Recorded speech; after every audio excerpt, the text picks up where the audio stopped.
Last week's close game, this week's homecoming, player profile, and coach's corner. All this today on Game Day.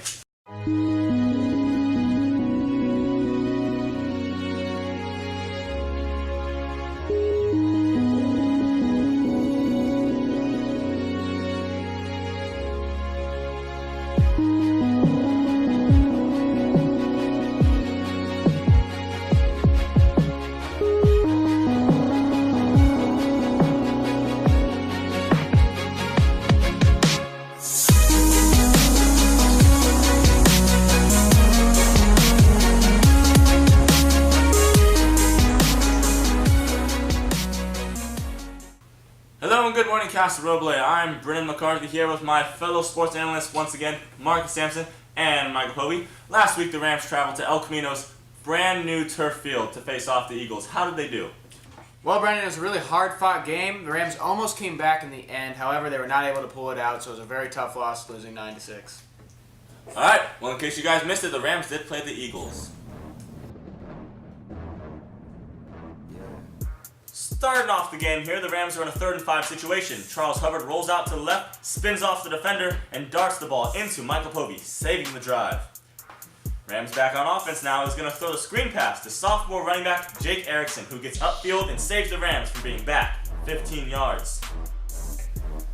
El Camino with the ball now gets into the red zone, ready to score, and the QB passes the ball to the receiver, and it goes into the hands of Daniel Rich, who intercepts the football and gives it back to Cass's offense on the 15-yard line. 3rd and 12, Ram ball after the snap. Hubbard drops back, looking off the defenders, and throws it to Brendan McCarthy, who is there for a first down. Eagles with the ball now. The QB rolls out, trying to find a receiver, but he cannot, so he cuts back to the right, thinks he has an open receiver, but Johnny Norris comes over for the mean hit, knocking the ball loose. El Camino driving on offense. The QB hands it off to the running back, but Sonny Sword reads the play and makes the tackle. Rams back on offense now, drives down the field, and Charles Hubbard keeps the ball and dives into the end zone. The ending score of this game will be 6-9, El Camino wins.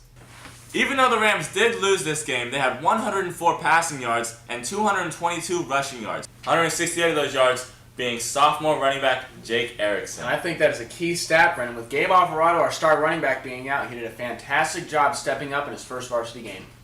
The overall player of the game was number 64, Jake Minshew. The defensive player of the game was number 11, Dusty Dutra. And the offensive player of the game was number 43, Jake. And a quick rankings update for you. The national rank has moved up 904 schools, and the state rank in California has moved up 52 schools.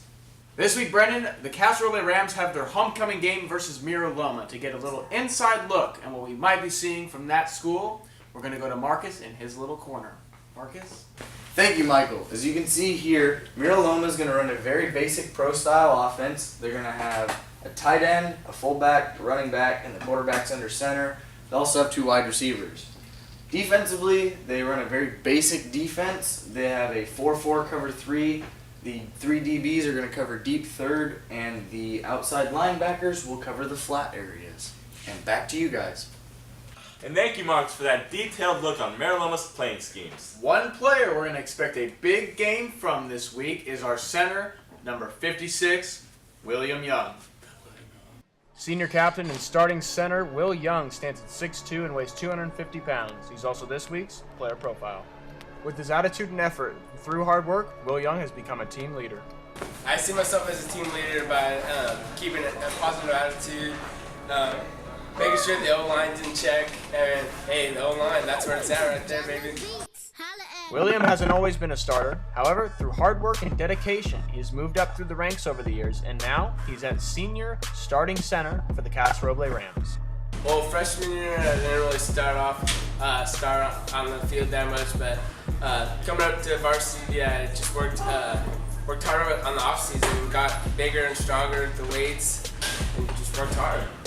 Will has a strong team mentality and continues to work hard to finish out the season tough. He gives me a little inside look on the offensive line.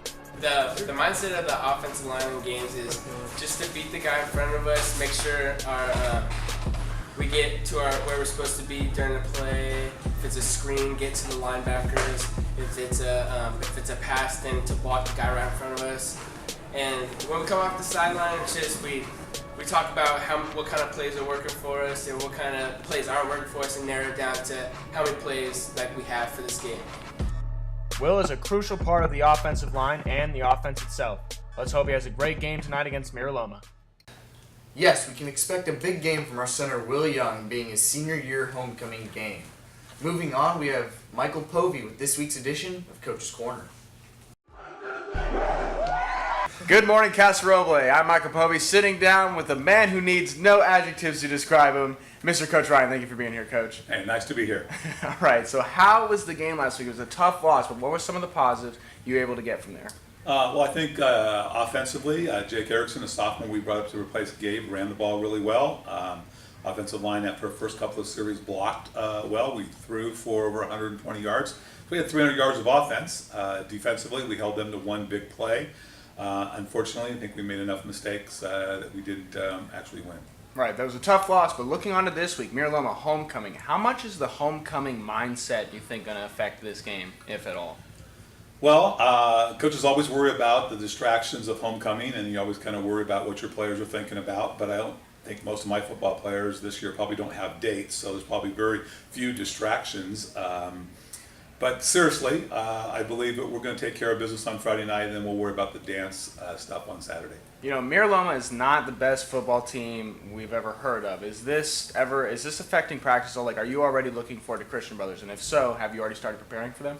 We have not started preparing for Christian Brothers, but we took a couple of days off and went low-key on Monday and Tuesday. We got after it yesterday to make sure we're focused for Mira Loma, and I'm sure the boys will take care of business and do what they're supposed to do Friday night for homecoming in front of their home crowd. A little more detail in this. Defensively speaking, what are you expecting to see from Mira Loma? We've seen a lot of wing T this year and stuff, but they're not exactly running that. So no, they run a spread offense, which is what we see every day at practice, so we feel pretty comfortable. We're going to play a defense that has been successful in the past, a 4-2, a little bit of bison, 4-3. We're going to rely on our defensive linemen to get after their running game, and then our linebackers, defensive backs to stop their passing game.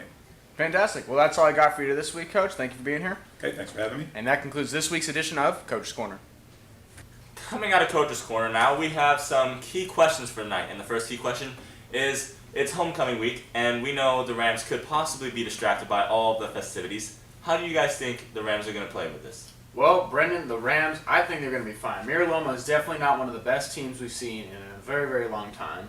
But you're right. Homecoming can be some sort of distraction, so the Rams got to keep their mind straight and be ready to play on Friday. Yes, they definitely do. And on to the next question. We do play Mira Loma, and they aren't the greatest team that we have played. And the Rams need to come out with fire. Do you agree?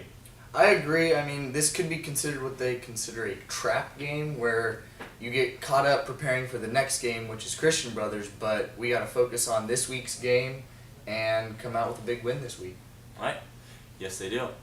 Now moving on to our next segment. Mira Loma wins if... Well, Brendan, Mira Loma wins if they can probably play the best football they've played all season and count on the Rams being very distracted during homecoming, because they're going to need everything they can get. All right. And Casa wins if... Well, Casa wins if they come out with fire and put all the homecoming distractions behind them. Well, that's all we have for you today, Casa. Be sure to come out to Newman Field tonight for homecoming to watch your Castle Rams dominate.